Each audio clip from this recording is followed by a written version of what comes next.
Hey yourselves. You two doing okay after yesterday? We were gonna ask you the same question. You scared Paimon half to death when you rushed into the fire! Sorry, I couldn't just stand and watch the Mountain King get burned alive.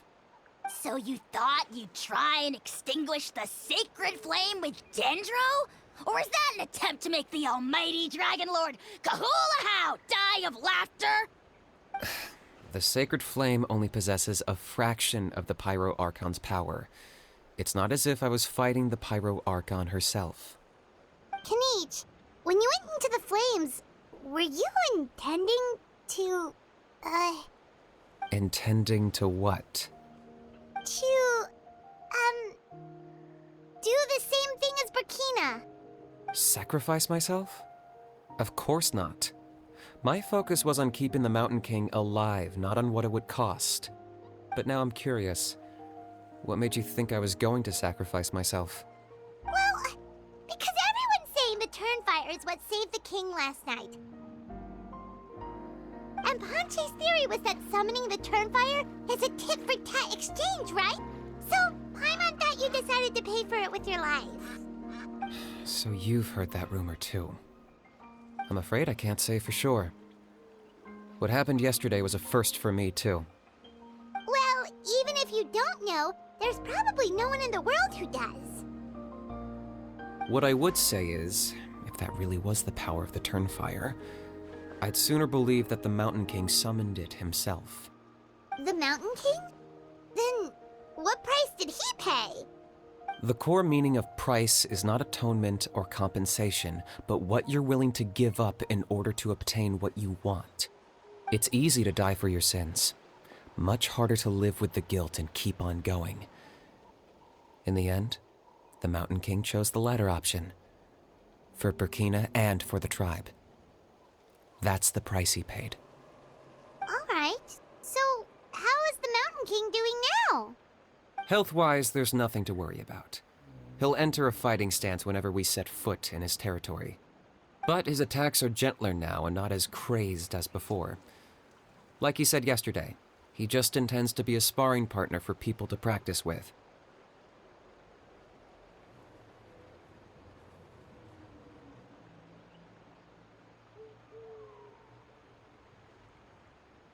Yeah, I tried communicating with him again, but he didn't respond. We dare say that Locust King has well and truly lost its mind. The lights are on, but nobody is home. Its body remains fighting fit thanks to the perverse power of the Abyss, but time has been less kind to its soul. It was ground to a pulp long ago. But we saw him come back to his senses yesterday. That was merely one last burst of brain activity before it croaked. As you humans would say, it went out with a bang. Oh, come on! Stop being such a doomer. Paimon bets the Mountain King has finally let go of the tragedies of the past now, and is focusing on moving forward. That's why he doesn't have time to chat with us. He's too busy thinking about the future. Well, at least it means my fellow tribespeople can move forward now too. Thank you for your help, Traveler. I owe you one.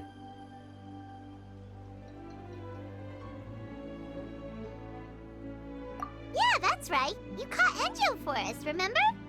But he ended up being completely useless. It's not a fair trade if you lost out. That's on him. It's not your fault he's useless. Besides, we're friends now. You don't know us anything. Friends? But your friendship is an even more valuable gift. I can't in good conscience accept it for free. So promise me, if you need anything in the future, you'll come to me. For you, I'll do anything.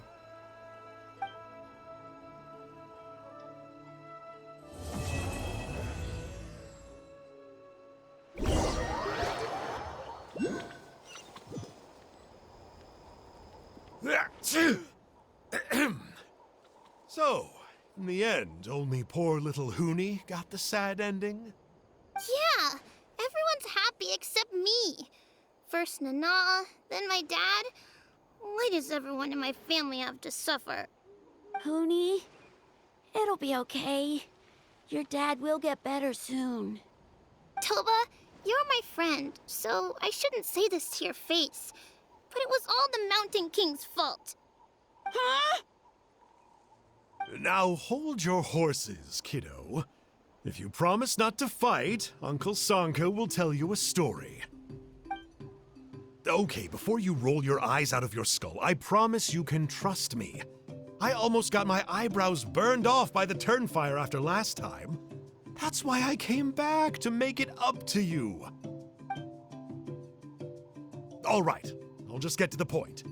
Do you know what Uncle Sanka loves the most about your people? What? Your extreme sports. Huh?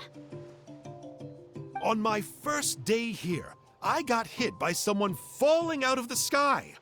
I believe you call it bungee jumping?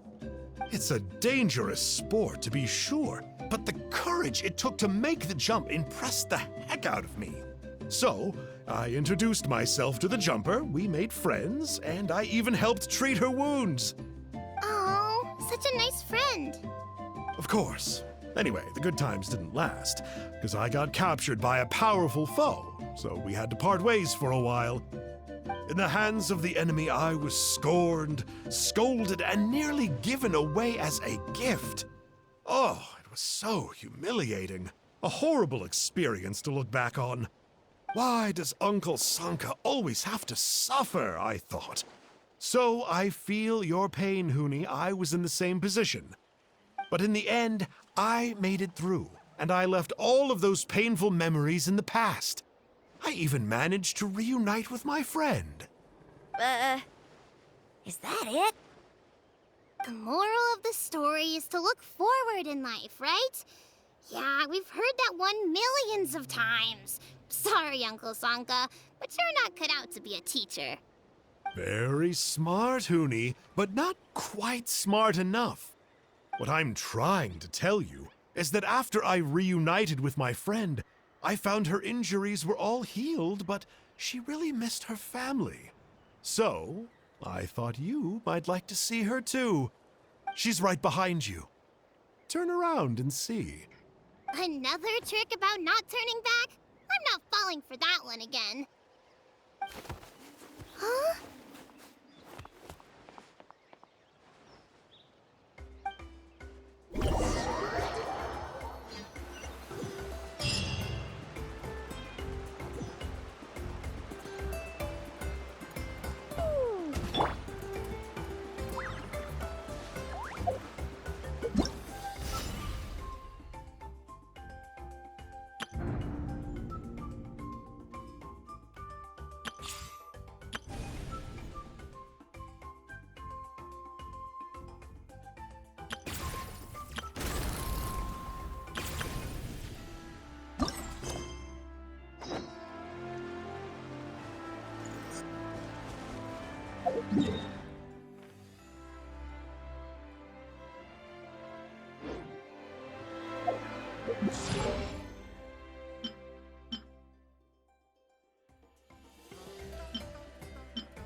Things have been looking really rough for Natlan lately.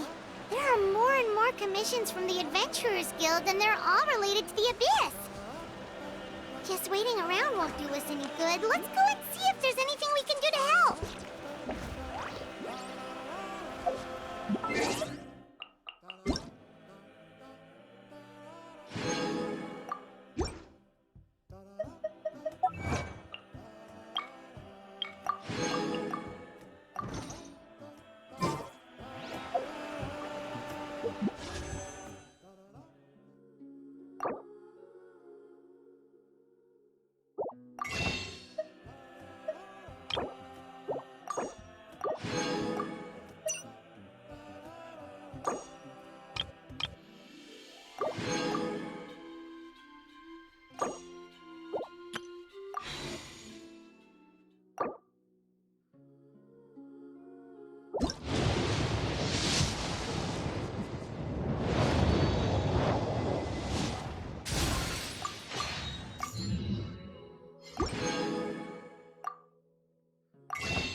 I see. Thank you so much. The Adventurers Guild has been overwhelmed these days. No worries at all. We've always valued the strength of adventurers. Given the current situation, it's vital that we all work together. Since we're facing the same enemies, I'll send you the intel we've collected on the Abyss so far. Then we can take a look at how to coordinate our efforts. All right. Thank you so much. Hi, Catherine, it's us! Got any new commissions? Ah, you two have come just in time. I've got some good news. The Pyro Archon has finished assembling her forces and stationed them all across Natlan. Given how the Abyss has ramped up its activities lately, we can no longer afford to act only after receiving news of an invasion. So the Pyro Archon suggested that the Scions of the Canopy and the Adventurers Guild focus on collecting and disseminating intel. That way, we can stay informed of everything that's happening across the land. Once we receive word of enemy activity, we can notify the nearest camp and the stationed forces can take immediate action.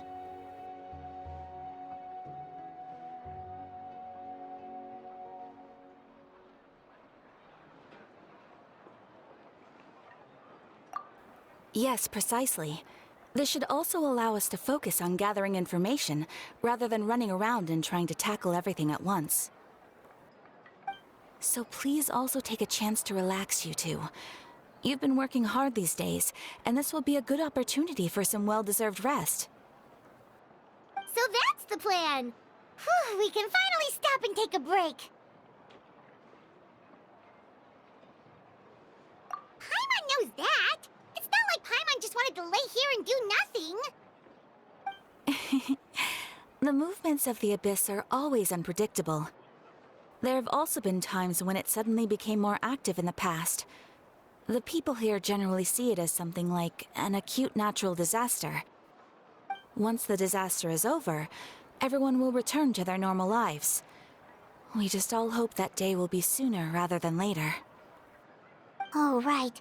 Most people have no idea just how bad the situation has gotten in the Night Kingdom.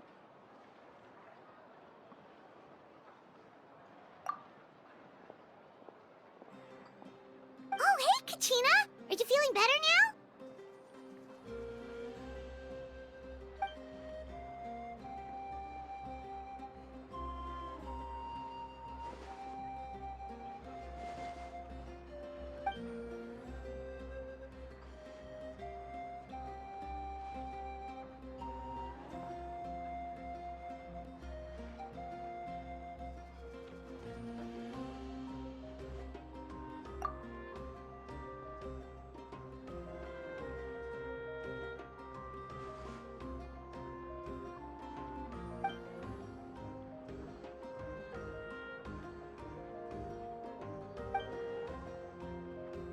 Wow! So we'll finally get to meet Shilonen, the legendary forger of ancient names! Paimon still can't believe anyone could forge those things.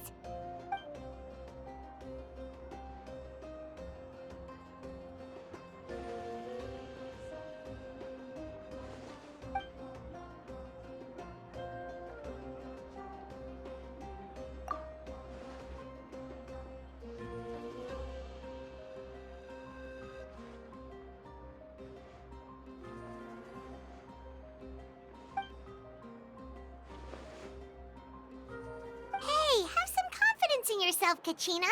After all, you're already a victor of the Night Warden Wars.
Woohoo!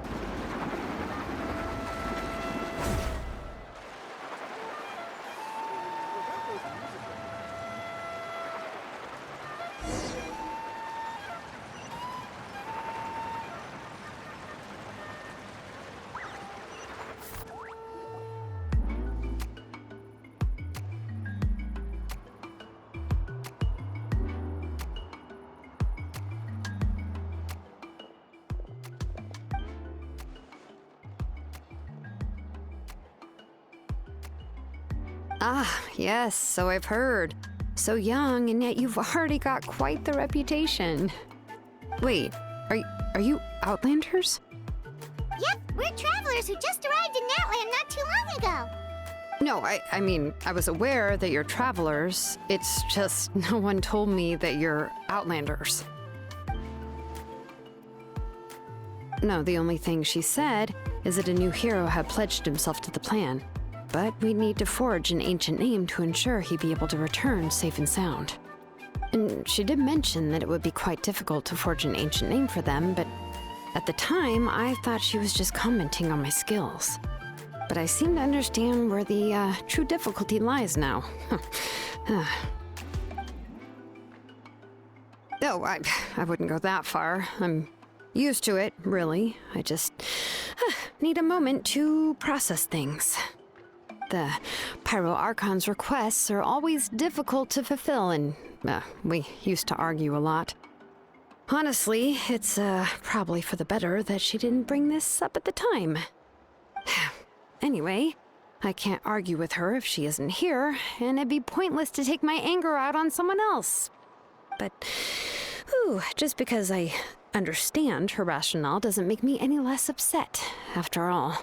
She must have known that forging an ancient name for an Outlander is an impossible task. It's impossible? As you probably know, an ancient name is a symbol of a hero's spirit and glory, which grows even richer and heavier as generations of successors inherit it. We forge ancient names by engraving the heroic deeds of an individual who will become the first hero of that particular name.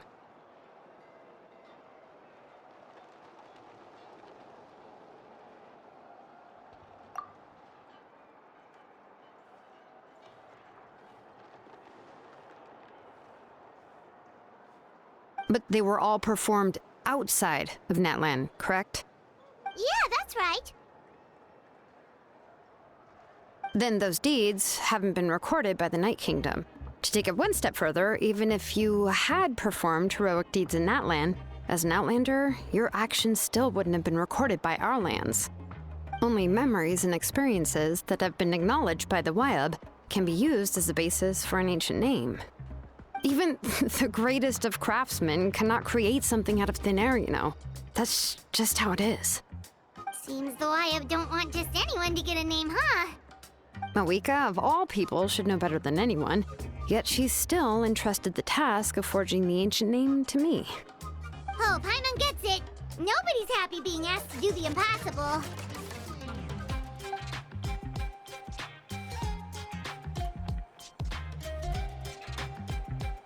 Ugh, don't remind me. Let's just focus on how we can pull this off. How to achieve the impossible. You mean you're already willing to accept the task? Well, what else can I do? What's happened is already done, and it's not like I can outright defy the order of my Archon. If she gave me this order, then she believes the ancient name is an indispensable part of her plan, and that I'll be able to find a way to make it happen. In other words, the order is an affirmation of my abilities. Whoa, not only has she accepted the task, but now she's looking for silver linings?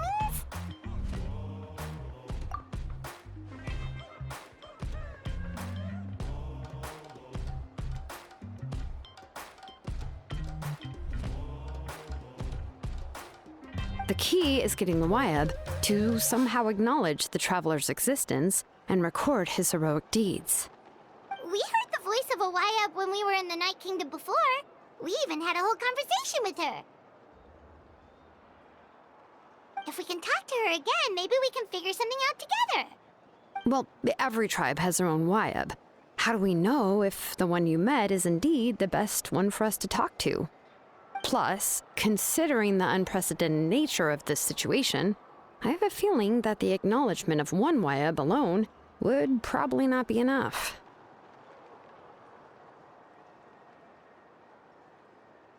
I don't know. That requires a level of knowledge that I do not possess. We need to find a consultant who's an expert on all things Night Kingdom and Wyeb. The first person who comes to mind is Lali at the Masters of the Nightwind. The one we call Granny Eatstali. Oh, we've heard that name before. We used her Spirit Speaker's Stone to find Kachina's ancient name. A person who can make something like that must be pretty impressive. I'm unsure she'd be able to help. Still, she's older now and quite eccentric. It's hard to even book a meeting with her, given that she's constantly holed up in her room and doesn't like to be disturbed. I've heard that to get her help, you have to be extremely patient with her and know how to keep her spirit up. I hate to break it to you, but... Huh. Why is that? I mean, didn't she already help you before? And you even managed to save Kachina. Well, yeah. At the cost of her Spirit Speaker Stone being split into two.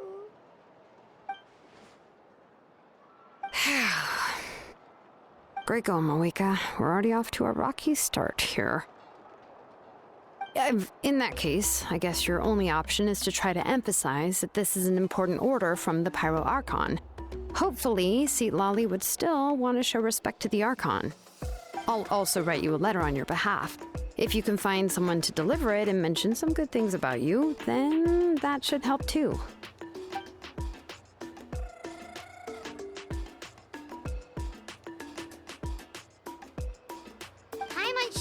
Hal won't interrupt when he's talking, though. All right, Kanich is a seasoned negotiator. I trust that he'll know the best things to say. Please just give me a moment to write the letter, and we can meet up near the Statue of the Seven later. Sounds good. We'll take a stroll in the meantime.